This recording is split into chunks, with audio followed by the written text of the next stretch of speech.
आप सबको मेरा बहुत बहुत प्यार भरा नमस्कार। और मैं उम्मीद करती हूँ कि आप लोग सब बहुत अच्छे होंगे। आपके साथ जो भी लोग होंगे वो भी बहुत अच्छे होंगे। चलिए एक बार फिर से शुरू करते हैं। तो अभी तक हमने क्या क्या क्या पढ़ लिया है, हमें ये देखना है। हमने पढ़ लिया है, तीनों तो कॉन्टीन्यूस पढ़ लिए हैं।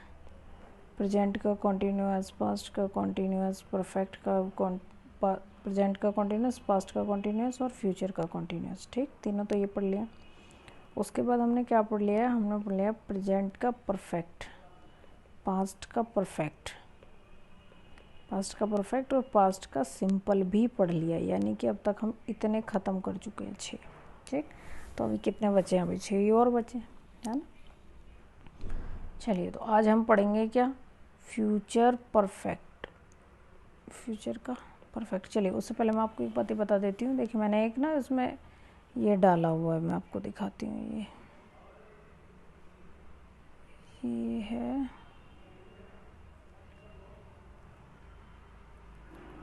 देखिए ये इन्फॉर्मेटिक्स डाला हुआ है मैंने यहाँ पे। आपको ये दिख रहा होगा ना, ये वाला ऐसा है और ये भी है।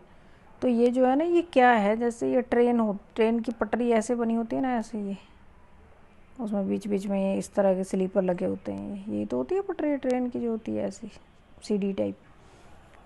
तो ये जो ये दिया हुआ है ना, जो ये दूरी जो दी हुई है, यानी कि यहाँ से और यहाँ तक की लंबाई, इन दोनों के बीच की जो दूरी दी हुई है ना, उसके हिसाब से इसको बांटते हैं। जैसे मान लो, अगर जो मीटर गेज होगा, जो मीटर गेज हैं, उनकी दूरी कितनी है? 3 फीट। 3 फीट से लेकर, मतलब 3 फीट ऐसा मान लीजिए आप, 3.5 मान लीजिए ये है, इतने इंचेज। यानी कि ये वाला, ये मीटर गेज है, इसकी चौड़ाई ट्रेन की इतनी होगी, यहाँ पटरी की चौड़ाई इतनी होगी, यहाँ ये इतना, यहाँ से लेके यहाँ तक की ये जो है ना, ये है, ये समझ गए बात आप? चौड़ाई। ऐसे स्टैंडर्ड गेज होगा, फिर इन दोनों के बीच की दूरी को उतना ही बढ़ा दिया जाएगा। ये वाली जो दूरी है ना, ये है 4 फीट 8.5 इंच। समझ गए बात को आप? ऐसे ही फिर ये ब्रॉड गेज जो दे रखा है उसने, ब्रॉड का मतलब होता है बड़ा, चौड़ा, है ना। ब्रॉड का मतलब चौड़ा। तो ब्रॉड में और भी बड़ी होगी। ब्रॉड में कितनी है? 5 फीट 6 इंच, यानी कि 5.5 फीट। 1 फीट में होते हैं 12 इंच। समझ गए बात को? तो इसलिए ये कितनी हो गई? 5.5 फीट का हो गया कौन सा? हमारा ब्रॉड गेज। ठीक, ये छोटी सी बात एक मुझे आपको बतानी थी, मुझे याद नहीं रहता था, अभी याद आ गया तो मैंने बता दिया। ठीक, चलिए अब हम पढ़ते हैं क्या? फ्यूचर का परफेक्ट। एक तो ये है कि इसमें काम का भविष्य में ख़त्म होना पाया जाएगा। जैसे ये काम ख़त्म हो चुका होगा, जब तक मैं कल यहाँ घर पहुँचूँगा तब तक तो जाम जो है ना, जो ये क्या बोलते हैं इसको, कोरोना का जो लॉकडाउन है ख़त्म हो चुका होगा, ऐसा मान लो सेंटेंस हो। तो उसमें क्या होता है? सब्जेक्ट होएगा, फिर क्या होगा? विल, फिर क्या होएगा? हैव। या तो विल हैव आ जाएगा और या तो शैल हैव आ जाएगा। प्लस में, ये तो आपको पता ही है, मेन वर्ब की थर्ड फॉर्म आती ही है, परफेक्ट कोई सी का भी हो। उसके बाद में ऑब्जेक्ट आ जाएगा। सिंपल ये होगा, subject plus will shell. Will शैल के नियम वही होंगे जो हमने पहले पढ़े हैं। प्लस में नॉट आएगा और उसके बाद में हैव आएगा। जैसा कि मैं आपको पहले भी बता चुकी हूँ कि जैसे मान लो अभी तो यही है, विल अगर खाली था, विल शैल मतलब हेल्पिंग वर्ब जो है एक वर्ड की थी तो कोई इशू ही नहीं था हमारा। लेकिन अगर हेल्पिंग वर्ब 2 या 2 से ज़्यादा वर्ड की हो, जैसे 3 वर्ड की भी होती है ना, will have been, shall have been, ऐसे भी होते हैं, तो उसमें हम क्या करते हैं?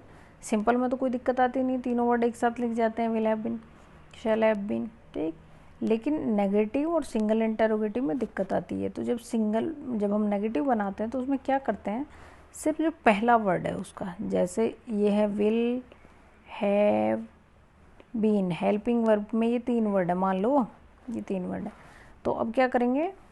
सब्जेक्ट लिखेंगे, उसके बाद में पहला वर्ड सिर्फ, विल हैव बीन हो या शैल हैव बीन हो, पहला वर्ड लिख देंगे और उसके बाद में नॉट लिख के फिर ये बाद के वर्ड लगाते हैं हैव बीन। ठीक, ऐसे लिखेंगे। और ऐसा ही सिंगल इंटरोगेटिव में करते हैं। सिंगल इंटरोगेटिव में क्या करेंगे, इन दोनों की जगह बदलेगी, ये दोनों सेम रहेंगे अपनी जगह पे। ठीक, यानी कि विल या शैल पहले आ जाएगा और फिर सब्जेक्ट आएगा और उसके बाद वह जो है ना, ये जो बाकी की जो बची हुई है, हैव बीन बचा है तो हैव बीन, हैव बचा है तो है, जो बाकी का बचा हुआ वो आ जाएगा। यानी कि मैं आपको यूज़ करने का तरीका बता रही हूँ। ठीक, अब देखिए इसकी बात नहीं करते, अभी ये अलग चीज़ है।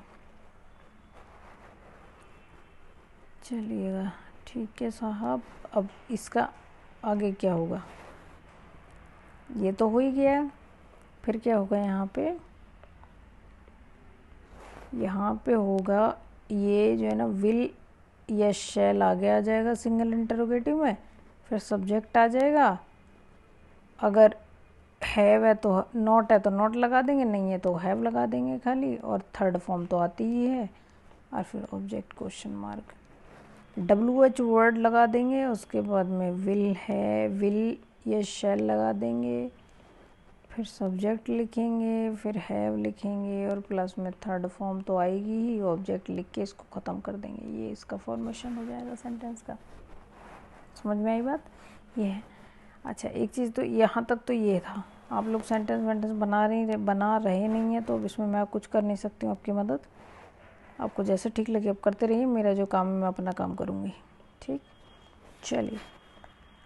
एक तरह के सेंटेंसेस में और होते हैं, वो ये होते हैं कि जैसे सेंटेंस आए कि कल इस समय तक मैं